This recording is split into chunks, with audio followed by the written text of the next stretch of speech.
Hello and welcome to my channel. In this video we're going to talk about The Lost Metal by Brandon Sanderson. You probably expected that, but wow, just wow.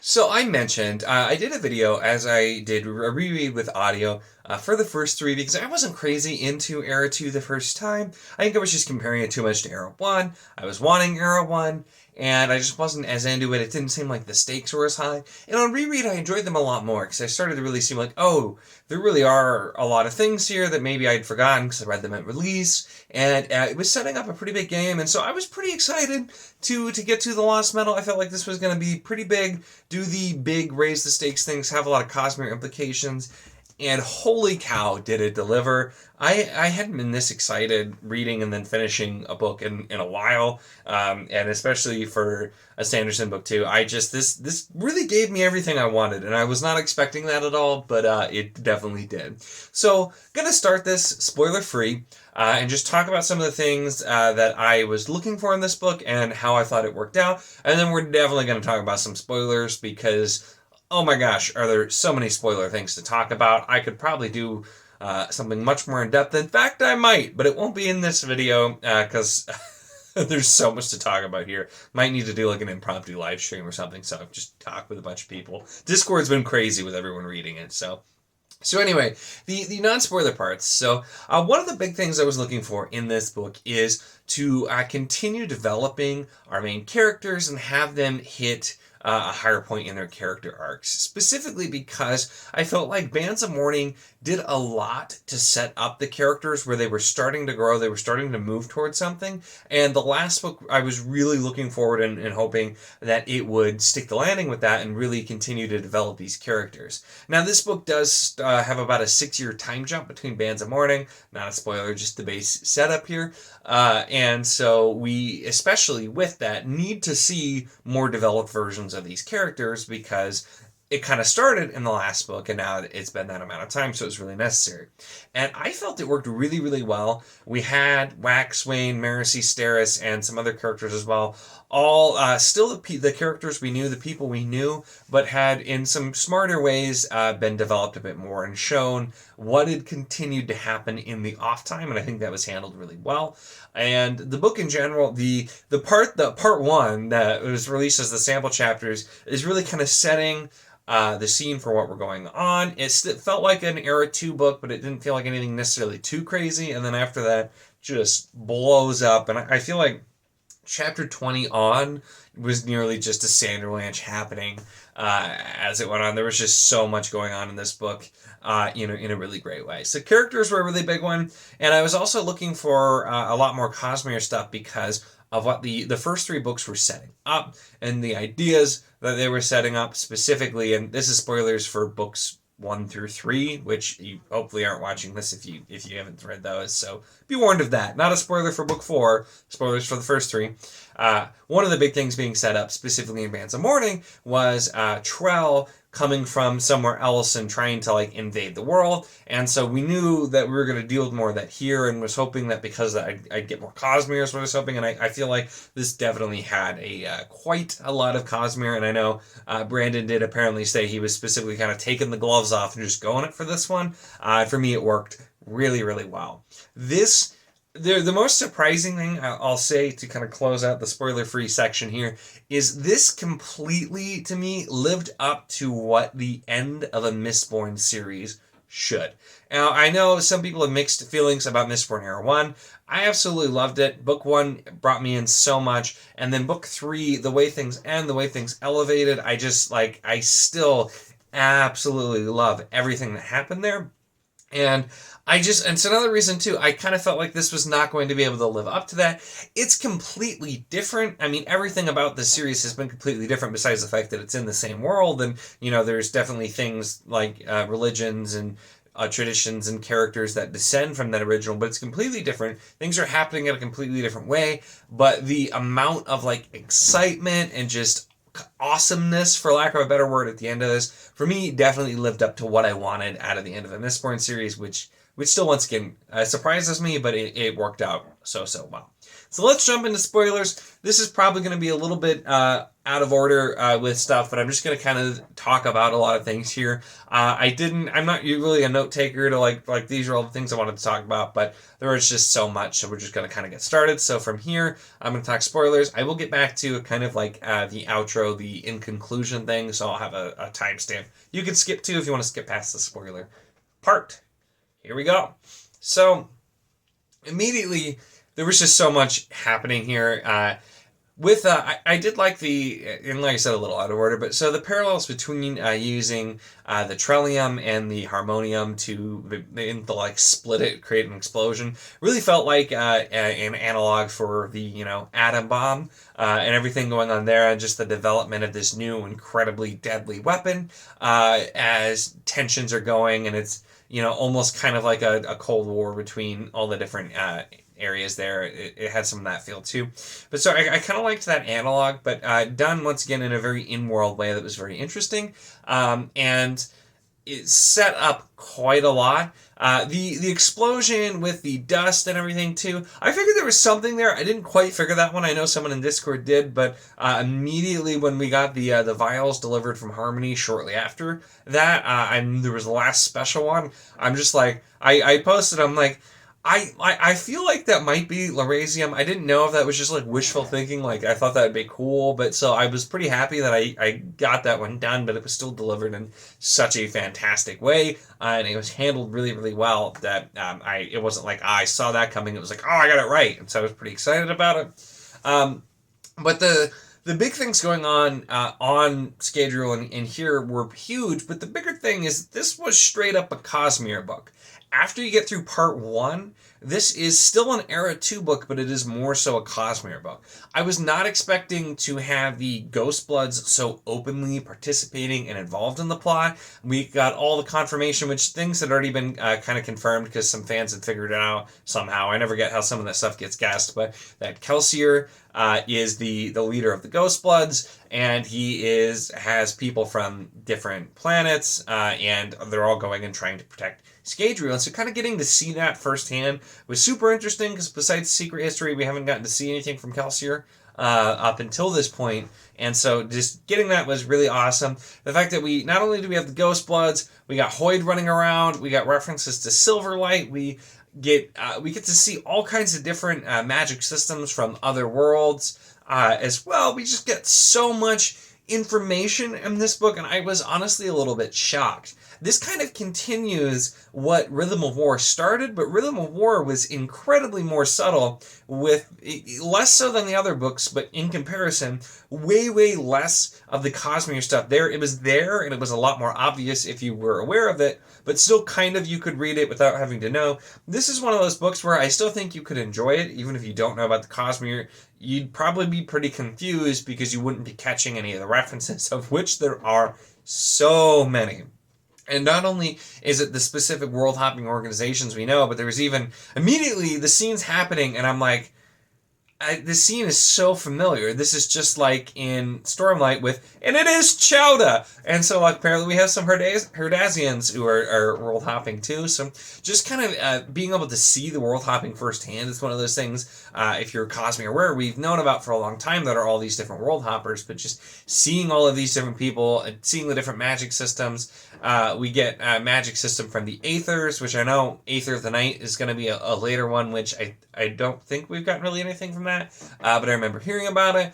We get to see magic that's from, what is it, Cell, the one with Elantris and the Emperor's Soul from there as well. And so just kind of seeing so much of that at play, and really, really once again raising the stakes of the entire planet going to be destroyed again, seeing all of the characters deal with it in very different ways. I just I was so impressed. I was so excited, and it worked very, very well for me.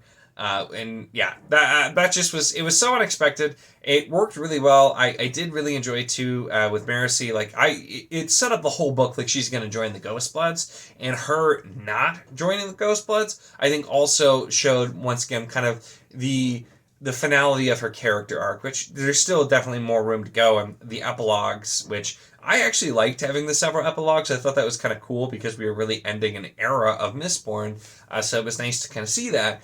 But showing that where her character had gotten, where she'd been moving toward the whole series, wasn't just like, oh, I'm going to go join this organization. That's what she would have wanted early on, but she'd moved past that. You see the same with Wax, who had still the whole series been trying to figure out which one of the two people that he was, his past or his present, he should be, and realizing that he can be both, and he is both, and can do that. And Wayne, with, oh my god, Wayne, which I haven't talked about yet, with finally being able to kind of forgive himself and get to be a hero.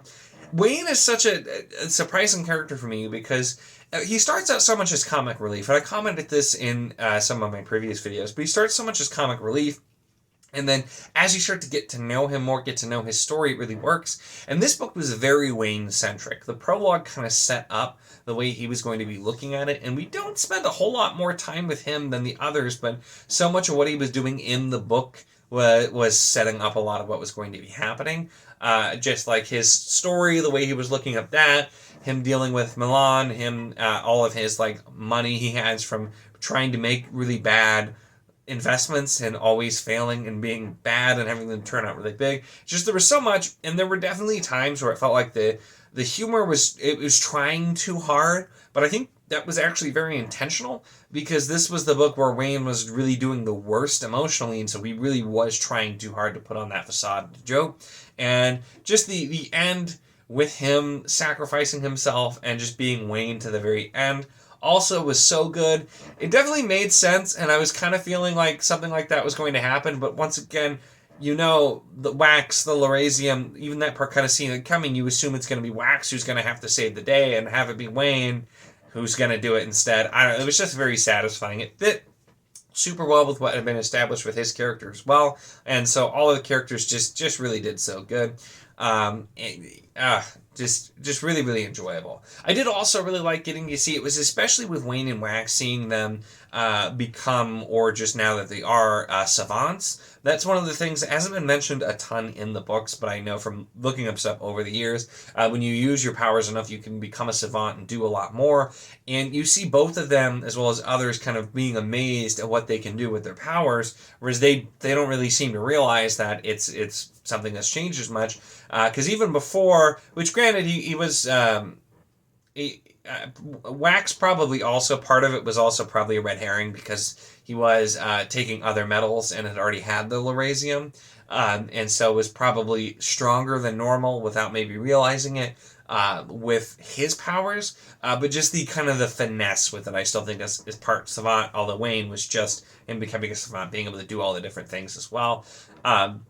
So that was really cool just to kind of see somebody actively improving to that degree as well. And then I haven't mentioned Steris yet. I was getting around to it as well. But Steris also, I felt like, just had a very successful arc. Another character where we didn't have a ton of her in the first and second books as much. We got a lot more of her in book 3. And so she kind of had the furthest to go, but also was...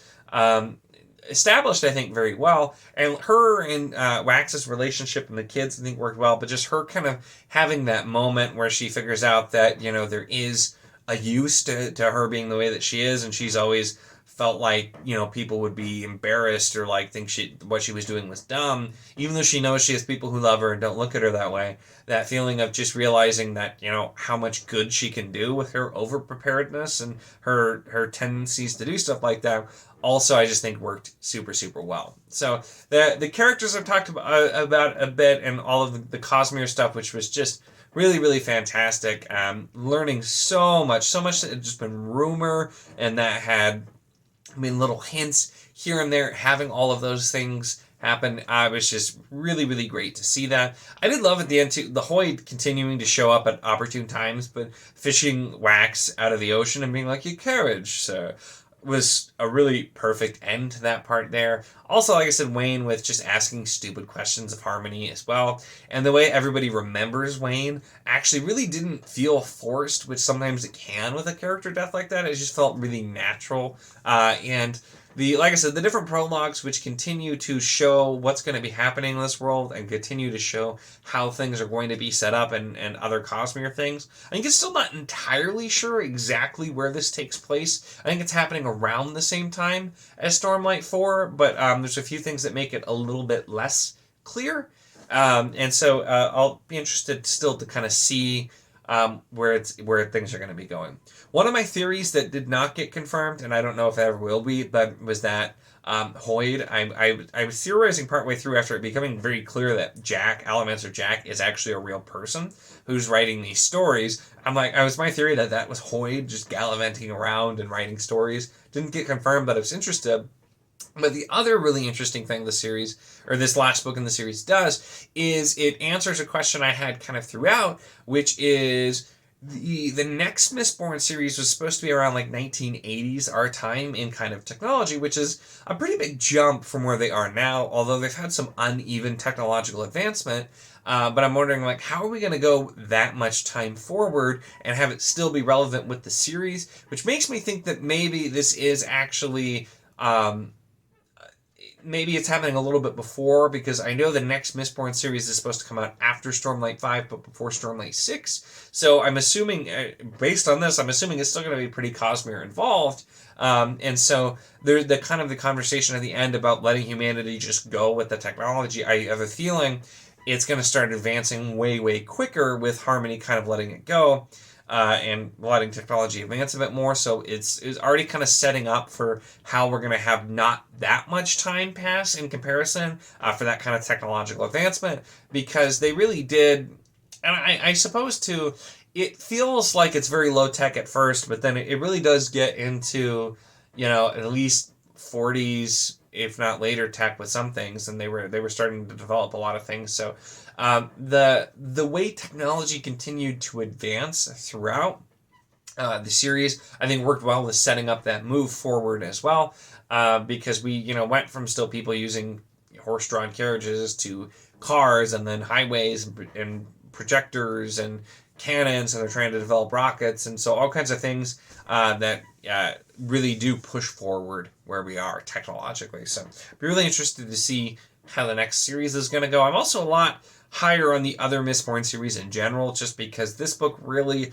elevated the series, and I enjoyed it more the second time anyway, but it just really showed how much can still be accomplished in the different time period and how it can still really be satisfying. So I'm just super excited to see how this all continues to go into the Cosmere, how it continues with the next Mistborn series, and also the kind of conversation between Kelsier and Harmony at the end. Also looks like it could be pretty interesting with what's going to happen there. And just it seems like Harmony too is having the issue where the two different shards are pulling him in different directions, and eventually it's going to have to split.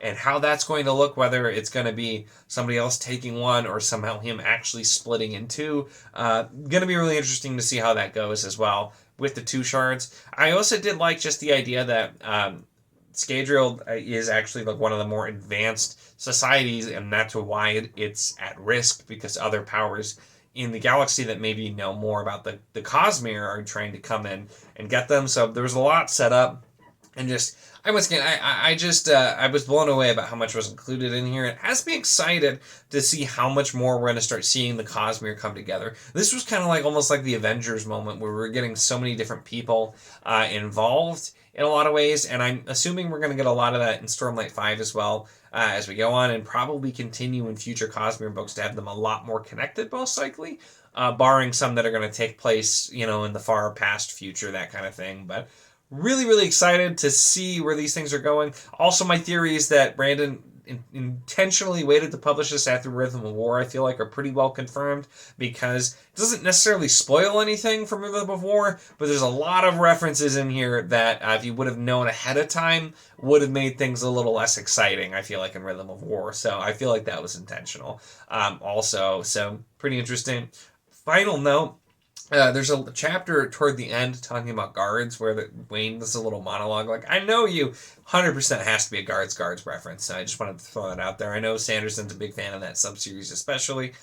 So I'm like, that has to be that reference. So that's really all I'm going to say, though, for the spoiler section. There's so much more I could say. I might make a video going into more Cosmere connections, or just wait for somebody like Bookborn to do it, because she's really good at doing those really in-depth videos as well. But just overall, I was just really, really blown away by this. I was not expecting to enjoy this nearly as much as I did, even after enjoying the first three more on reread. This just, it really delivered everything I wanted out of the last book in the Mistborn subseries, and more, and so much more than I was ever expecting to get, and really starting to bring the Cosmere to the fore, which has me really excited to see how much more of that we're going to get. It's just kind of exciting seeing, those of us who've read all of the Cosmere books and kind of trying to really start to see things come together and to get some answers. Really fascinating. I have a feeling people are going to be talking about this one for a long, long time. Overall, though, really, those are my thoughts on The Lost Metal, the final book in Mistborn Era 2. I cannot wait. This is just really excited me again to continue with Sanderson, because some of the other books I'd read last, I'm like, oh, I'm not as crazy about this. Wasn't really crazy with this, but this has really reinvigorated me, and I'm just really excited to see what he is going to do next. So that's it for this one. Make sure to give the video a like if you enjoyed it. Check the link in the description, as always, for the Wizardly Do a Discord if you want to chat books, or this book, other books, any books, really anything at all. It is a lot of fun, and we'd love to have you. And, of course, if you enjoy my content, make sure to subscribe.